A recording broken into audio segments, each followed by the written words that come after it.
This is all theater. This is all just political theater. Political theater. Political theater. Pure political Theater. Theater. Political theater. The nefarious, Significant and protracted political theater for political theater's sake. I yield back.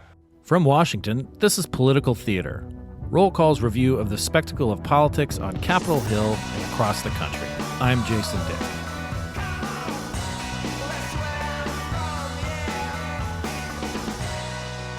Dressing up as a donkey for a skit lampooning politicians at a white-tie dinner in Washington is silly. But during difficult times, when the most powerful people in the world are challenging the boundaries of constitutional democracy, it's important to hang on to your sense of humor, as well as anything else that reminds us of what it means to be humans. The annual Gridiron Club and Foundation dinner, which was just this past weekend, aims to singe, not burn, with its skits and humors and musical numbers. But that can be a tough balancing act when so many people think that the world is on fire. As a newly inducted member in the Gridiron Club, I've attended my first dinner as a member. I had been as a guest before and did wear the donkey suit at a skit on Saturday. And Jess Werman, editor here at CQ Roll Call, was attended as a guest. And this is like several times that you have been there.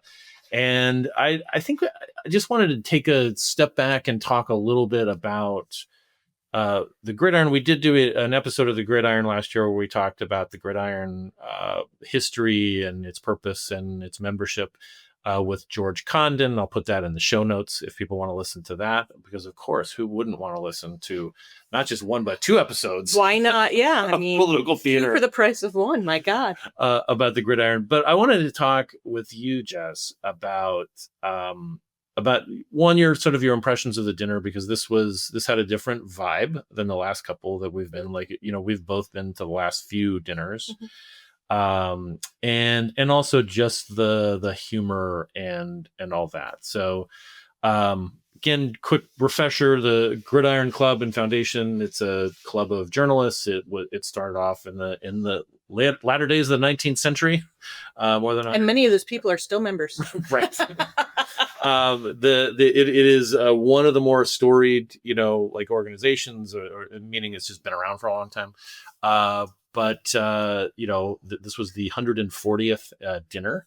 So, and the membership is capped at about 65 active members, of which, again, I'm one. There are also associate members for people who've retired or otherwise involved or at one point. Or moved a little bit out of journalism, right? Journalism adjacent now. Right. And they're friends of the Gridiron, people who are supporters. And then there are other members, like several of the ringers, the people who can actually sing, as opposed to people like me who pretend to sing. They're like a Marine band people, right? Yes. Yeah. And other, like some of them are retired, musicians. So yeah, it's an interesting thing. It's a white tie dinner, which there aren't a lot of those. And it's actually apparently very complicated to get a white tie. It is because there are fewer and fewer white tie dinners in general. Fewer people there. You can always get a rental, but buying one, if you're going to go to a few of these, it makes more sense to just buy one, because it turns out you only have to go to one dinner to pay for it, basically, and then you have it. It's also an incentive to keep my waistline down, so it fits. But over the years, this has been it always takes it happens at a sort of a grand, ballroom type thing. It was at the Grand Hyatt. It was at the Omni Shoreham a few years ago. So it's a sort of these big venues, and it's fun, and there are skits, and there are it's like a less famous White House Correspondents' Dinner, basically. I mean, right. It's more like Washington-ish people. You're not going to see George Clooney there, but you'll see like Ivanka Trump, which is one year I stepped out of a bathroom stall and she stepped out of the one next to me. I thought, well, this is a experience I don't have every day. Right. Or people who are kind of patrons of the arts types, in DC, or just interested in that. Or you'll see former governors, like Terry McAuliffe was part of one of the skits. And like a lot of these kind of things where there are these skits, I mean, like where we, the club sort of lampoons both Democrats and Republicans and the media, and it's supposed to be all in good fun. And, the Gridiron, like other organizations like the White House Correspondents Center and so forth, White House Correspondents Association, which sponsors their dinner, it's come under criticism for being too chummy with politicians. But again, I think its purpose is to bring people together, because everybody believes in public service. Well, I think the original idea was this is the time we can there was sort of this understanding that these were like players on a stage, right? Okay, so my role is to sort of hold you accountable. And this was sort of traditionally speaking, kind of a night when people would like let down their hair a little bit and just sort of show, we may be kind of antagonistic towards each other in our professional lives, but we understand that we're both human, right? And the presidents, most presidents going back, several administrations have spoken at it. Biden was there last year. Trump was there in 2018. I think I saw that one. Yeah, Obama went a few times. George W. Bush went a few times. Clinton, George H.W. Bush, Ronald Reagan. Yeah. So it's the president will come, and typically they toast the president, and they toast, and going back to the very beginning. And this year felt different. The president did not come this year, even though it was invited. There was one cabinet member, Scott Turner, the HUD secretary, and there were a few other members of his administration, including Todd Blanche, Deputy Attorney General. But it was, because of the sort of hostile environment, to say the least, that sort of gripped Washington the last few months. Well, this felt different, and it was odd, even with the. Let's make sure that let's make sure you sort of throw out the background here. For example, Trump has barred the Associated Press from many of his events because they use the term Gulf of Mexico rather than from the pool. Yeah, from the pool itself, rather than Gulf of America. So that you've got him sort of deciding will be the people in my pool or his administration, when it's traditionally been the White House Correspondents Association. Traditionally, we have policed ourselves, and now they are sort of taking, they're in complete control of who has access. Right. And then sort of third, right the night before the dinner, President Trump made moves to dismantle the Voice of America, which has been our sort of tool to communicate with other countries and has been sort of a diplomatic tool to inform people about, the news. The news, yeah. Particularly in totalitarian regimes. I mean, it was, Voice of America famously beamed into the Eastern Bloc. So there's several examples of moves that he has made that have been, I think, interpreted correctly as hostile towards the press. Right. And again, this was the background also for the traditional toast to the president became the toast to the First Amendment for this dinner. And so, there was a little bit of there was a heaviness to this dinner that that has not been there before. I mean, the country, the world's been through a lot in the last few years, but there weren't dinners for a couple of years during the worst of the COVID pandemic times. I think the first one that I went to after COVID became like a super spreader event. Yeah. I think I went to the lunch where they have like a lunch the next day. Where they do the skits. So I did not get sick, which, I mean, I have had COVID once that I know. Strong like bull. Good for you. But I didn't get it from the Gridiron.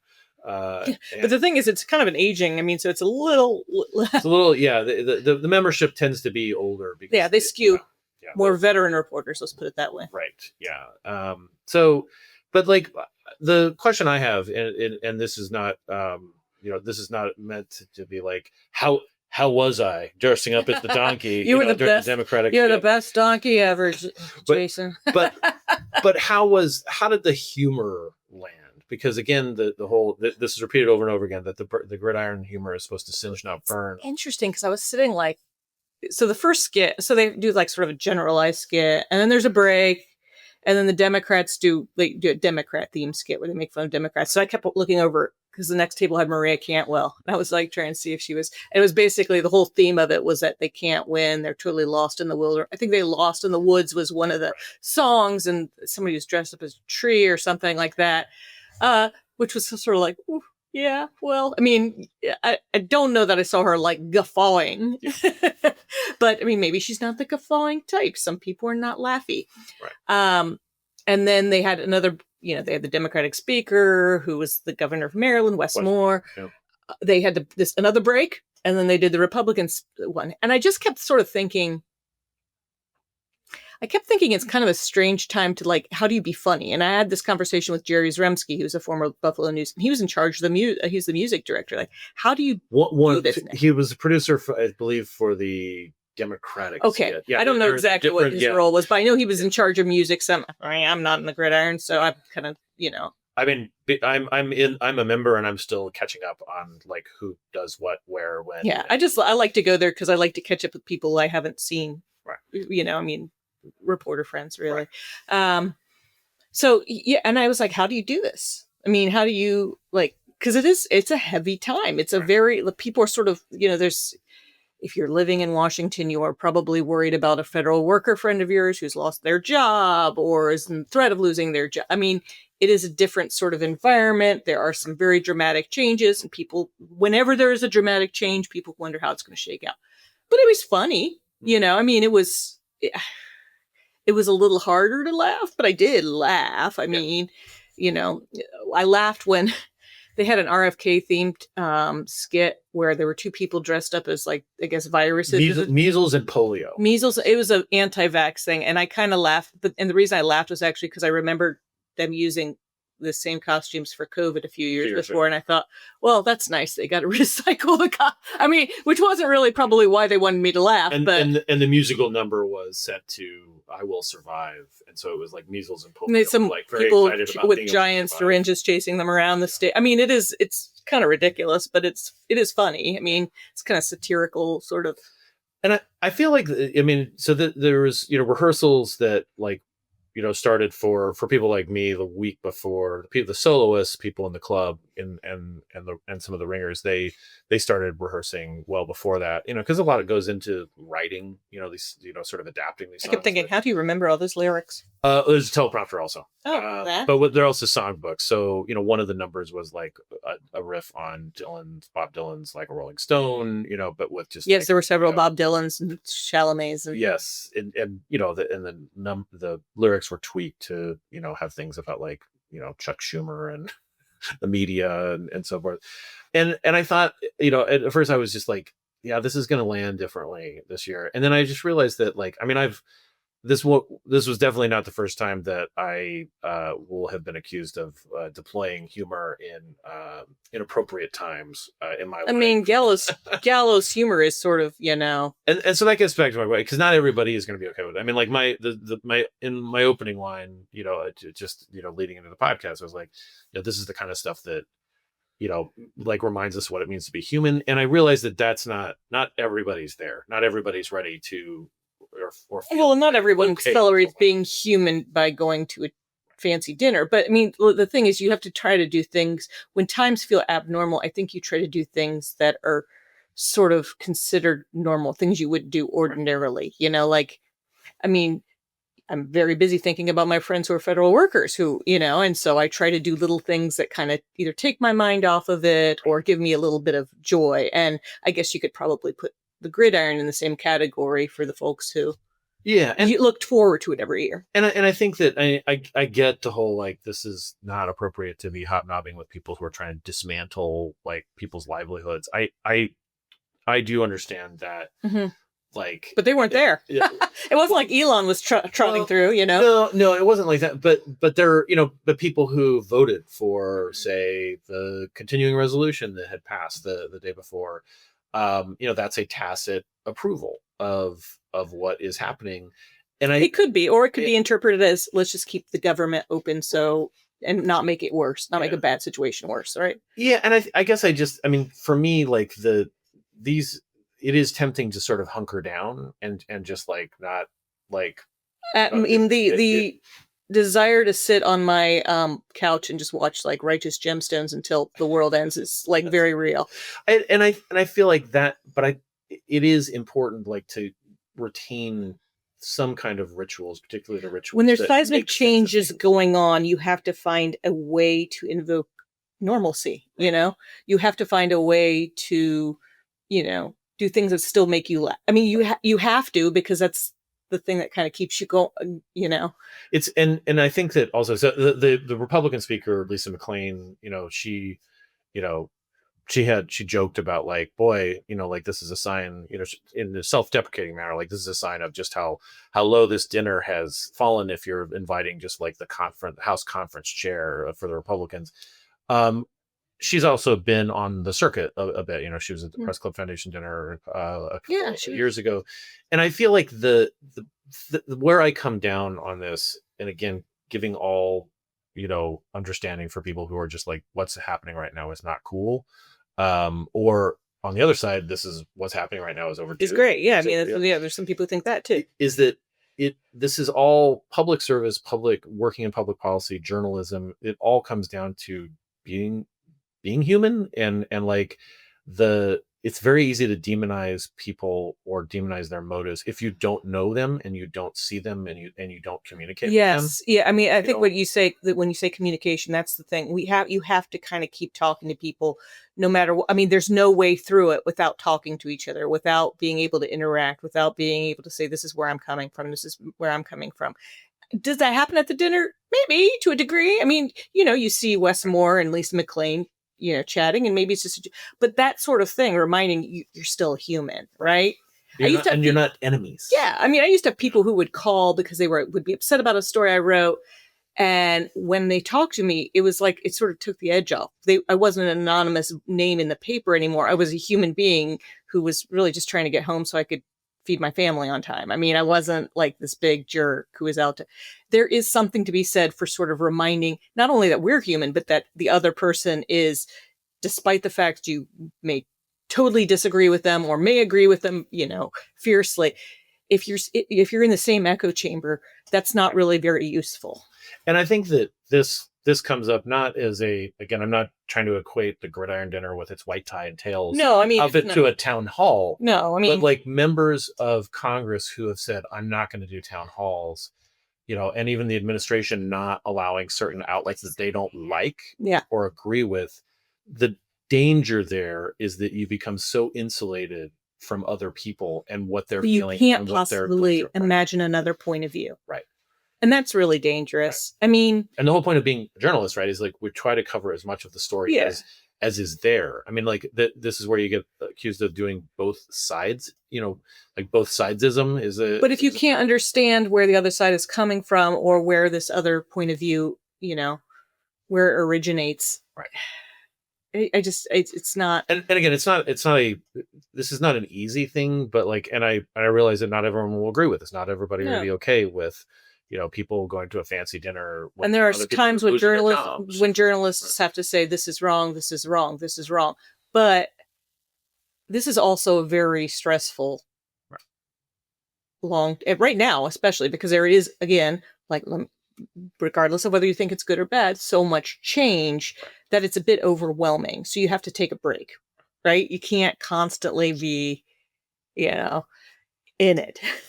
And that break could be a Gridiron dinner, or that break could be me watching The Righteous Gemstones for like 2 hours blindly. I love stuffing Fritos in my face. I love our casual media drops. I think a couple of or actually it wasn't on this podcast, but it was on a different appearance on I'm in C-SPAN, where I just was like, maybe people just don't want to do this. Maybe they just want to catch up on Black Doves on Netflix. Yeah, I mean, and I was just like, so people will know what we're watching, right? Like if they don't know about Righteous Gemstones, like there's an app where I get baked goods when people have baked, like that gives me joy in this time. So for some people, the Gridiron might give them joy. I like seeing people who I've worked with in the past. That's sort of is that the app where people, the bakeries and so forth, are like, at the end of the day, everything's like, half off or everything's or free. That. Like, give me some cheap carbs, man. So that is, it's the Gridiron or cheap carbs or sitting on the couch. I mean,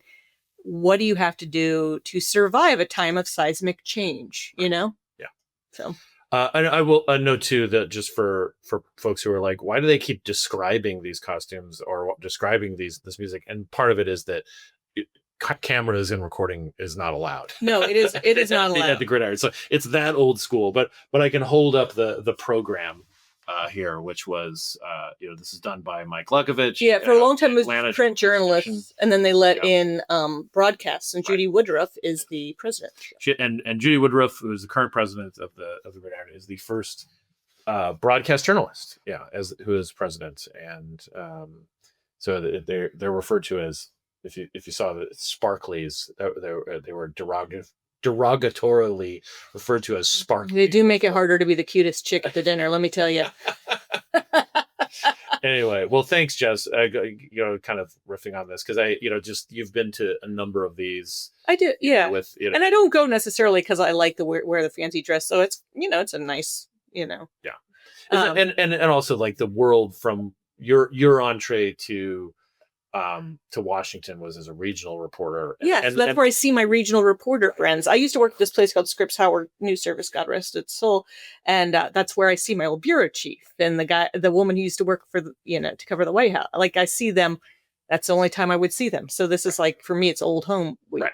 Yeah, and because most of the membership is from that world of like old regional reporters, which dominated congressional coverage for years because the Omaha World Herald or the Dallas Morning News, which was Dallas Morning News, needed Buffalo News, and now that is changing. A lot of those folks now work at universities.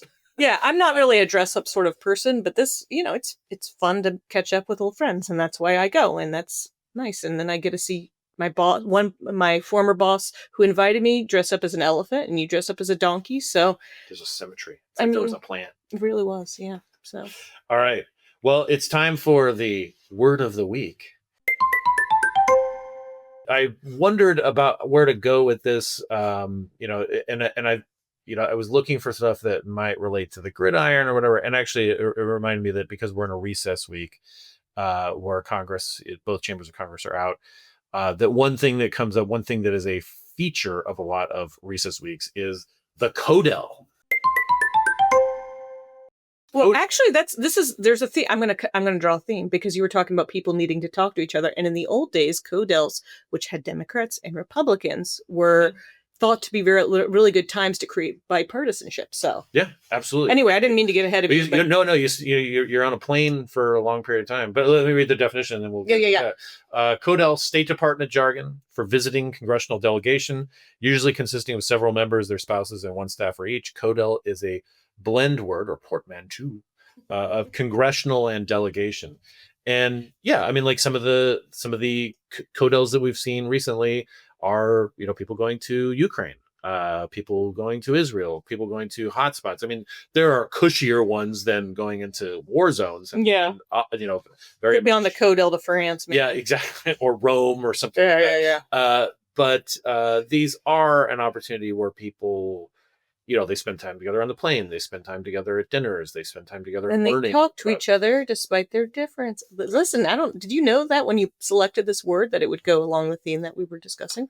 I didn't. And now it's just like, it's brilliant. It's like, I know, exactly. Yeah. Anyway, so that's the word of the week, Codel.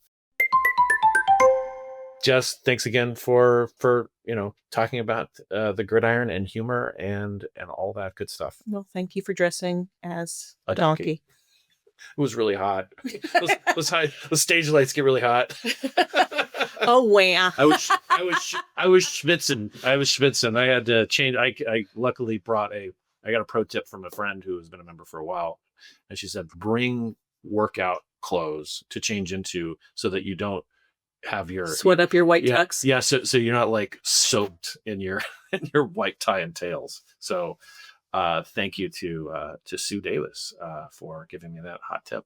So anyway, thank you very much for listening to us talk about strange and bizarre rituals. And that is it for this episode of Political Theater. Remember to subscribe, tell your friends, review us, and do all that stuff. Thanks again. See you next time.